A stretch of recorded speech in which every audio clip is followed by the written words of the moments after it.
అదేం స్కామ్ గా. అది బాబు గారు అని చెప్పను నేను. అధికారులు తప్పు ఉంటది ఖచ్చితంగా దాంట్లో, కాంట్రాక్టులు తప్పు ఉంటది. అదేం చేయట్లే, బాబు గారిని పెట్టడం వల్ల టోటల్ కేసు లేచిపోయింది. అంతే తేడా. సార్, మరో కీలకమైన కేసు పరకామణి వ్యవహారం. అంటే ఇది దాదాపు ఇంకా అయిపోయింది అనుకున్నారు వాళ్ళు, టీటీడీకి ఆస్తులు రాసిచ్చారు, అంతా అయిపోయింది అనుకున్న టైంలో ఇప్పుడు మళ్ళీ హైకోర్టు ఇచ్చిన ఆదేశాలు, ఇంకా సిఐడి ఇప్పుడు రంగంలో ఇంకా లోతైన విచారణ జరిపించబోతోంది, ఇంకా నిజాలు బయటికి రాబోతున్నాయి అనేది. అంటే అసలు డొంక ఇప్పుడు కదులుతోంది అంటున్నారు వీళ్ళు.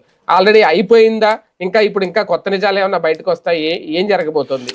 డొంక లేదు, పాడు లేదండి, సింపుల్ కేసు, చూసే ధోరణి. ఇప్పుడు మన సింహాచలంలో పట్టుకున్నారు, అంతకుముందు దుర్గగుడిలో పట్టుకున్నారు. వాళ్ళకి స్టేషన్ బెయిల్ లేకపోతే సస్పెన్షన్ జరుగుతుంది. వీళ్ళు ఉద్యోగం నుంచి తీసేశారు. కేసు ఎవరు రాజీ చేస్తారు? ఈఓకి తెలియదు జరుగుతుంది.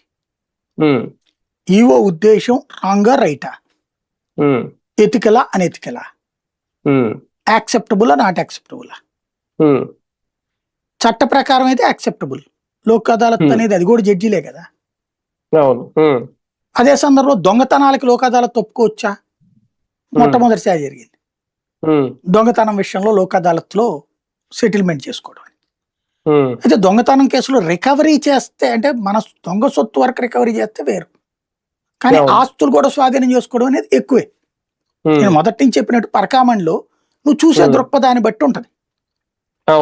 ఇప్పుడు వీళ్ళ హయాంలో తొక్కిసలాట జరిగింది, చచ్చిపోయారండి. తెలంగాణలో అల్లు అర్జున్ని తీసుకెళ్లి జైల్లో పెట్టారు తొక్కిసలాట కారణం. అతను ఏమన్నా దోశాడా? లేడు కదా.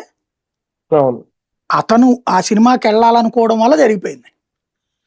మరి ఇక్కడ జరిగినటువంటి